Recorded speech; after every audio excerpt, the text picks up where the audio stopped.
दिल्ली चुनाव के लिए बीजेपी की पहली लिस्ट हो गई तैयार। बीजेपी पहली लिस्ट में 35 से 40 उम्मीदवारों के नामों का करेगी ऐलान।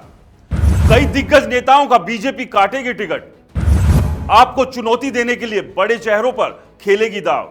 नमस्कार, मेरा नाम है राज के वर्मा और आप देख रहे हैं रिपोर्टर जी। अगर आपने रिपोर्टर जी चैनल को सब्सक्राइब नहीं किया तो सबसे पहले चैनल को सब्सक्राइब जरूर करें, लाइक और कमेंट्स करना बिल्कुल ना भूलें। दिल्ली विधानसभा चुनाव में अब 2 महीने से भी कम का समय बचा है। चुनावी जीत हासिल करने के लिए हर पार्टी एडी चोटी का जोर लगा रही है। कभी झुग्गियों में आम आदमी पार्टी और बीजेपी के नेता पहुंच रहे हैं तो कभी एक के बाद एक स्कीम का ऐलान किया जा रहा है।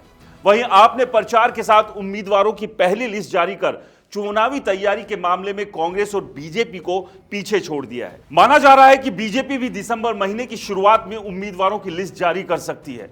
सूत्र बताते हैं कि 35 से 40 नामों की अपनी पहली लिस्ट बीजेपी जारी करेगी। इनमें कई युवा उम्मीदवार भी शामिल होंगे। बीजेपी के विश्वसनीय सूत्र बताते हैं कि कांग्रेस पार्टी को 2019 में छोड़कर बीजेपी में शामिल होने वाले बॉक्सर विजेंदर सिंह को बीजेपी दक्षिण दिल्ली से मैदान में उतार सकती है। 2019 में उन्हें इस सीट से बीजेपी नेता रमेश बिधूड़ी ने हराया था। विजेंदर सिंह 2024 के लोकसभा चुनाव से पहले बीजेपी में शामिल हो गए थे।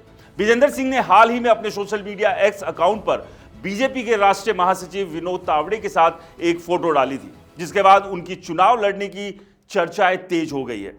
बीजेपी सूत्रों के मुताबिक दिल्ली के 2 पूर्व सांसद प्रवेश वर्मा और मीनाक्षी लेखी और एनडीएमसी के पूर्व अध्यक्ष सतीश उपाध्याय उम्मीदवारों की सूची में शामिल हो सकते हैं। इतना ही नहीं, दूसरी पार्टियों से बीजेपी में आने वाले कुछ नेताओं को आगामी चुनाव का टिकट मिल सकता है। हाल ही में आम आदमी पार्टी के पूर्व मंत्री कैलाश गहलोत, दिल्ली कांग्रेस के पूर्व अध्यक्ष अरविंदर सिंह लवली ने भी बीजेपी को ज्वाइन किया है। आपको बता दें, दिल्ली विधानसभा का 5 साल का कार्यकाल 2025 में खत्म हो रहा है और फरवरी में चुनाव होने की संभावना बनी हुई है।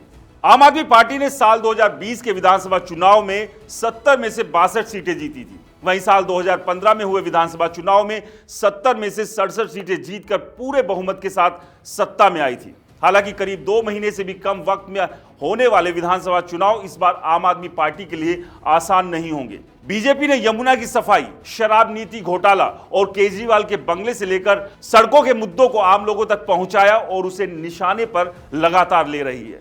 यानी कि साफ है, दिल्ली के विधानसभा चुनाव का रण इस बार काफी दिलचस्प रहने वाला है, जिसमें आम आदमी पार्टी, बीजेपी और कांग्रेस एडी चोटी का जोर लगाए हुए है। अब देखना यह होगा कि 2025 के विधानसभा चुनाव को जीत कर क्या आम आदमी पार्टी दिल्ली में फिर से वापसी करेगी या फिर बीजेपी हरियाणा और महाराष्ट्र की तरह कोई बड़ा उलटफेर करते हुए आम आदमी पार्टी को दिल्ली की सत्ता से बाहर कर देगी।